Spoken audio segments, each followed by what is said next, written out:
Pregame here on Friday night before you're just about ready for kickoff here before West Branch and West Liberty in what's going to become the annual throwback game. We're here with head coach Coach Pedersen of the West Branch Bears. Coach, you came up with this idea. The McElraths, Dave and Kathy, came up with this idea last year. We're going to keep it around.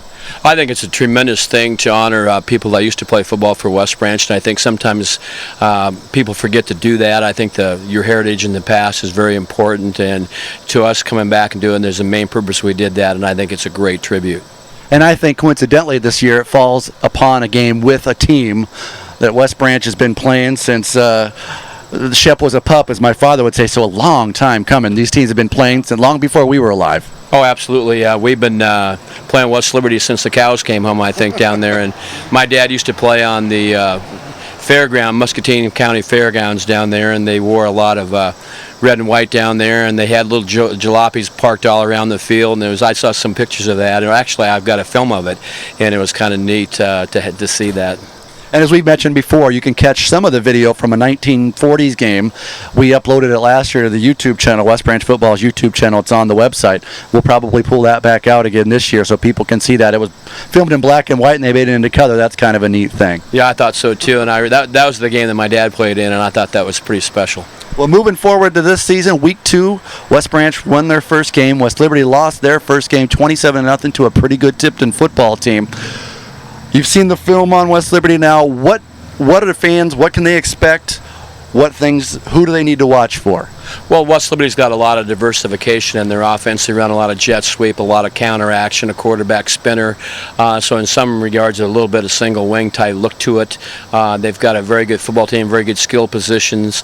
And we look for a hard-hitting game. West Liberty always hits hard, and I know that we're going to do the same thing. And so we're going to see a lot of popping on Friday night. What are some of the things that, they always talk about Week 1 to Week 2, the most growth that you're looking forward to, kind of pinpointing, hey, if we can grow up here, we could be a pretty decent football team? Well, I think so.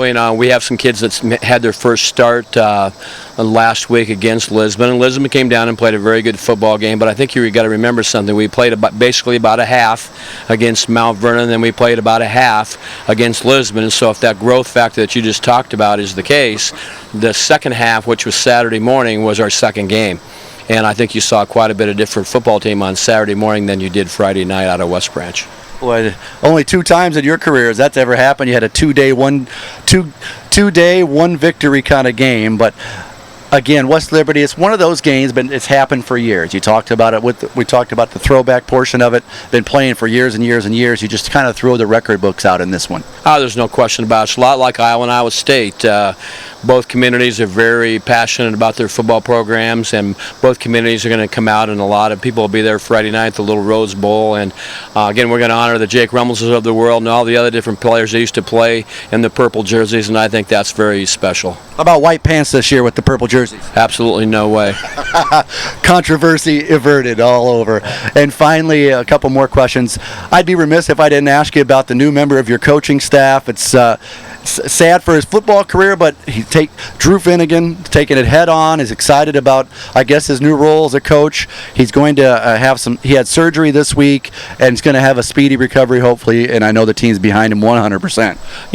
When you lose a kid like Drew Finnegan, you're not going to replace Drew Finnegan. But what we have to do is the other kids have to step up, do their jobs a little better.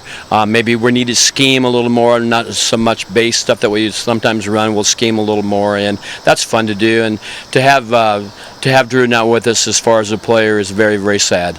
But to have him on our coaching staff is very, very good. And he has a surgery. He had a surgery on Monday night, and he's going to be on the field tonight against West Liberty. And I know he's extremely excited about that.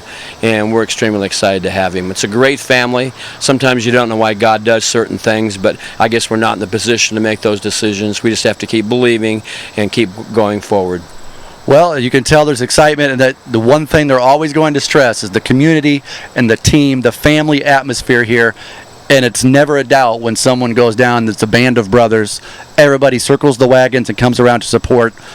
and it's sort of you've got a 12th man on the field from an emotional standpoint. There's no question about it. And we had T-shirts made this week in honor of Drew, and we want to play like Drew would have played. We're not going to play for him, but we want to play the way he would have played, and that's going to be kind of our slogan the rest of the year, to go out and play as hard as we can like Drew did, and I think that's a great honor for Drew. Well, best wishes tonight, Coach, in this game. It's going to be a fun one. West Liberty, West Branch, enough said. I think that's enough said, and we're excited to have them come into our place. We want to be hospitable hosts and want to show a lot of sportsmanship, but we also really want to play tough brand of football.